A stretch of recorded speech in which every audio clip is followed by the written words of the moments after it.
It's always fascinating to see how people play games, because no matter how much you play them yourself and how many people you've watched, there's always going to be someone who just does something that you did not expect.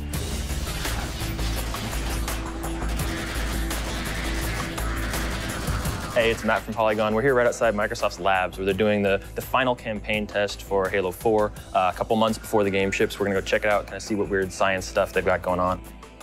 A lot of what we're doing here is we're getting a lot of feedback about how people are playing the game and liking the game. What they're gonna do is they're gonna play the game, play till they reach a certain point in the game, and then they'll pause the game and they'll fill out a survey. One of the first steps was making the game feel like Halo. We did a bunch of iteration and test on different ideas, experimenting with new mechanics, many of which didn't make the cut because of that process, but just sort of seeing like where can we take the gameplay, what new things can we add to the experience without taking it outside of that sweet spot for Halo, and also making it overly complicated for a new player to pick up and play. This is where we've got the ability to watch lots of people simultaneously. There's 16 different stations that we can see at one time. Watching will say, hey, take a look at BO3, he's doing something really cool.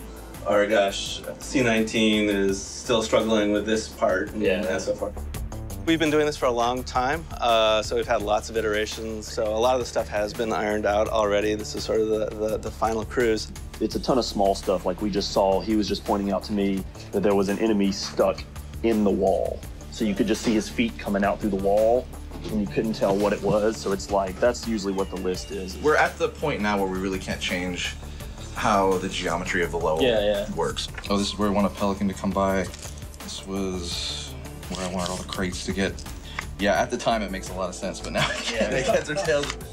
In CO2 is playing through an encounter I built, and he's not, they're often missing something like we were talking about earlier. They're missing a weapon that I really want them to use all the time in that section. So I know when I go back to my desk, I'm gonna go whoop, and move that weapon over. The game is instrumented, so it's automatically recording a lot of player behaviors. So whenever someone dies, what weapon they had in their hands, what enemy killed them, what weapon did the enemy use, where were they, what was their health before they started this encounter.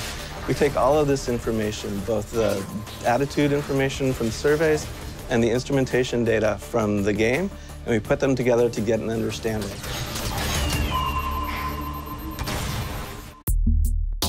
We are capturing people's facial reactions as well, so we get to see their smiling and grimacing. It also serves handy as a little security device as well. We have run over 100,000 people through our labs.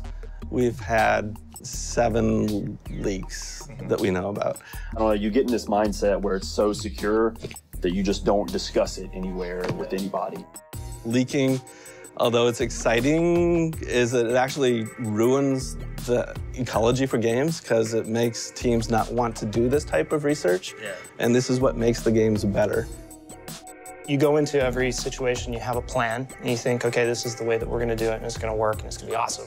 And then you start testing, and you find that some aspects of your plan maybe aren't working the way that you expected. M10, which is the first mission in the game, at one point we had all of these different beats and moments that were occurring simultaneously. So you'd raise the blast shields, you'd see this planet, this mysterious planet, but you'd also see a Covenant fleet, and then the planet would open and start pulling you in, but at the same time, the Covenant fleet would start boarding the ship. Exciting. It was super exciting. But what we found by testing this was that because there was so much happening, it just sort of degraded into chaos. We kind of thought we were having this amazing bombastic moment, and it just turned into noise.